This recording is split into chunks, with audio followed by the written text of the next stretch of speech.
Hey y'all, welcome back to Art with Mackenzie. Today we're going to be painting a small bust of Dr. Freudstein. He is a cult classic monster. And if you don't know who he is, I'll leave a link in the description down below. Then I'll start painting his coat with a base of royal blue. Nothing too fancy. I like to brush coat on the first layer. Why? I don't know. I like the feel of it. Could I use an airbrush? Probably, but I feel like putting a base coat with a brush makes it thicker and kind of serves as a bit of a primer. Should I prime these first and then start painting? I don't know. I haven't had too much of a problem with it. Some say you should, some say you shouldn't. Tell me what you think in the comment section down below. And we're going to hit this up with our heat gun, dry it off.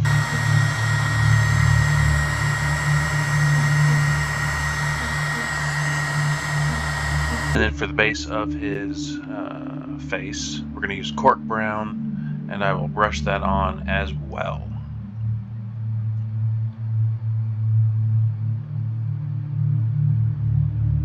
And also for the paints I'm using, they are Vallejo paints. I'm having a lot of good luck with them. And then we hit it with the air gun.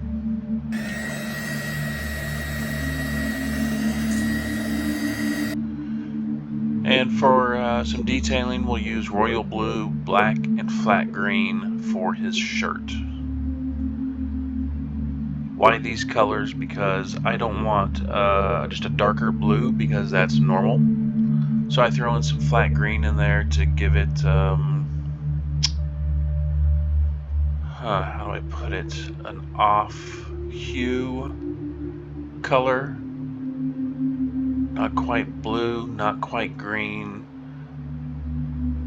but just something that makes it off. And I'll start with the hard edges and the seams to help define those lines. Nothing too fancy here.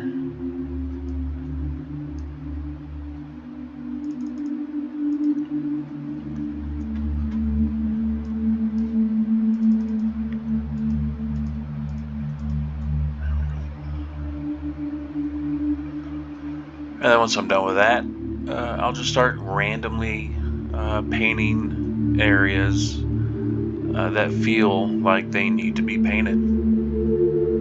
Yeah, I wish I could tell you that I had a plan in mind. I really don't. Just where there are dips and crevices, or crevasses, if you will, if you're fancy.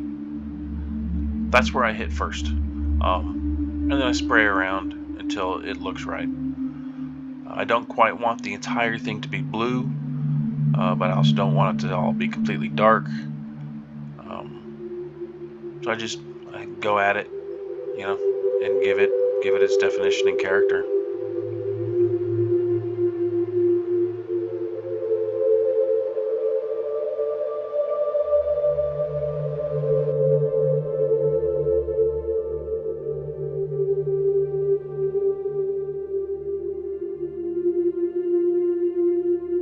And then we'll dry it off with the air gun again.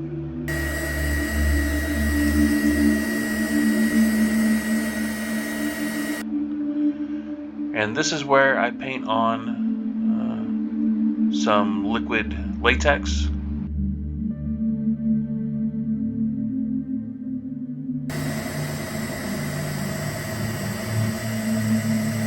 Then I'll go in with some black red, black to darken it up some. Dark flesh. I know it looks pretty bright, but it says dark flesh. And some flat red. All of these is to give the deeper colors of that base tone on his skin. And I don't have to worry about overspray because we have that liquid latex, which I really do like, and I'll probably use in a lot more of my projects because it's so handy. And it's really hard to find good reference photos for Dr. Freudstein, so I just do my best, you know. I look at what I can. I sculpted this based off just a few screenshots and a couple videos that I saw. But the real way that I know I did a good job is that my buddy who asked me to do this really loved it, so that's how I know I did a pretty good job, because he instantly knew who it was. So again, with this, the darker areas, or the depressed areas, I'll hit up first, and then I'll kind of do an overspray over the entire thing on where it feels natural or unnatural to where it feels right.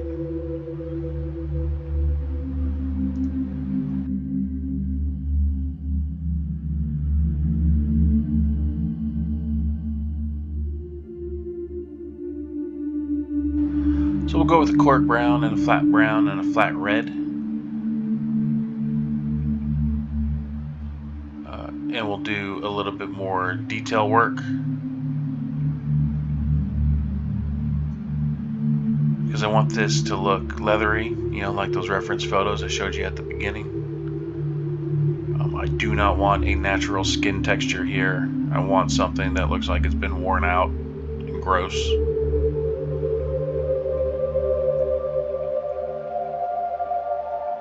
And then I'll go with the basic cork brown and start doing highlights. And I'll hit up all them outer edges. And if you like what you're seeing, make sure you like the video. If you have anything to say about it, comment down below. But most importantly, subscribe, because that helps me out the most. And I'll be sending a lot more of these videos. And if you don't subscribe, you're probably going to miss out. And you don't want to miss out, because I got a lot more other tutorials coming up.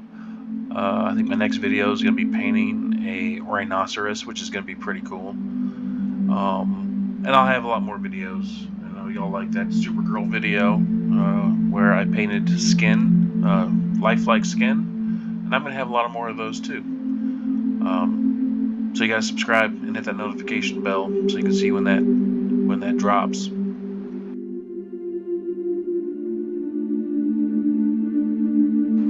So now to that dark paint that we had earlier, I'll add black to it to give it much darker look, because that's what happens when you add black paint to other paint. It darkens it up. I mean, if you've gotten this far and you don't know that black paint darkens other paint, I don't know what to tell you, man. This is probably on the channel for you. You should know that adding dark paint to dark paint, this is going to make it darker.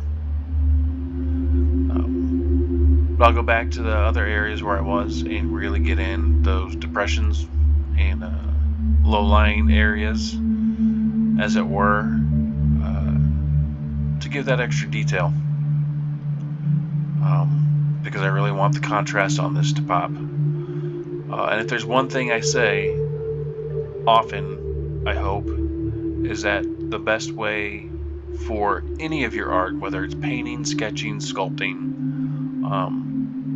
best way to make your art look amazing is detail and contrast. If you have those two things, it doesn't matter your skill level, whether you're a noob or whether you're Michelangelo. If you have detail and contrast, all your work is going to look amazing. And that's just what I kind of try to put into my work. It's just detail and contrast. Because I think I do okay. I think what the kids call mid work. But I have on point detail and contrast, and that really elevates everything that I do. And then we'll come back with that leathery dark color from before, and go over everything, because once it dries, it's going to darken up a little bit.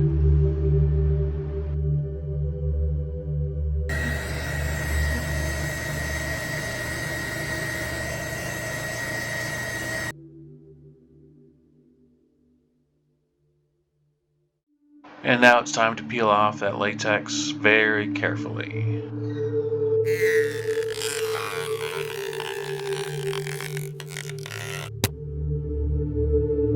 I'll come in with a regular brush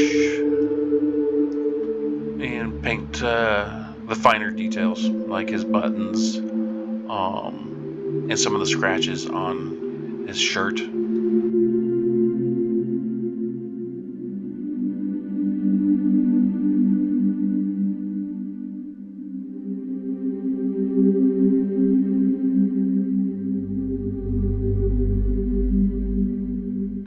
And I like hand brushing the details because it makes me feel like a real artist, because artists use paintbrushes.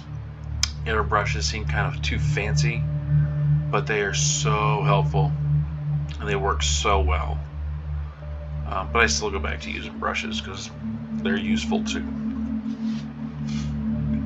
And I'll just scratch on some detail, like it's the white cotton underneath this coat.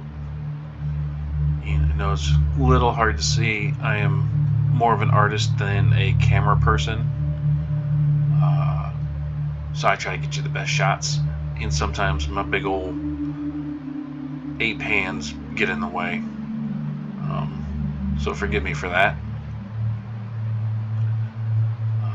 But some areas that I've already sculpted in, I will paint, and then the areas that I haven't, like I have right here, I'll just throw on, I'll dry brush some white, just to give it a little bit of scratchy detail. Like, you know, he's not totally clean, not totally dirty, and not all dirt is dark. There's some dirt that's white, like, you know, crud.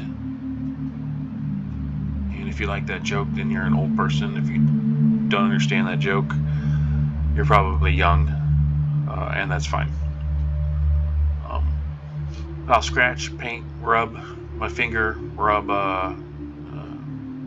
this little sponge on it, just to break up some of the painting coloring of it. Again, nothing fancy, no amazing techniques, just seeing what works and what doesn't work. And using these little sponges, you know, it works out pretty well.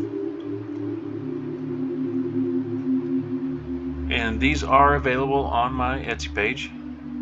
I'll also leave the link for that down below. And as I was editing this video, this particular Freudstein got sold, which was amazing. But I am making another one now, and that'll be up on my shop soon enough. And I'll always have one in rotation in case I want to buy one for yourselves. And this is it. This is the Freudstein. So thanks for tagging along and watching this video.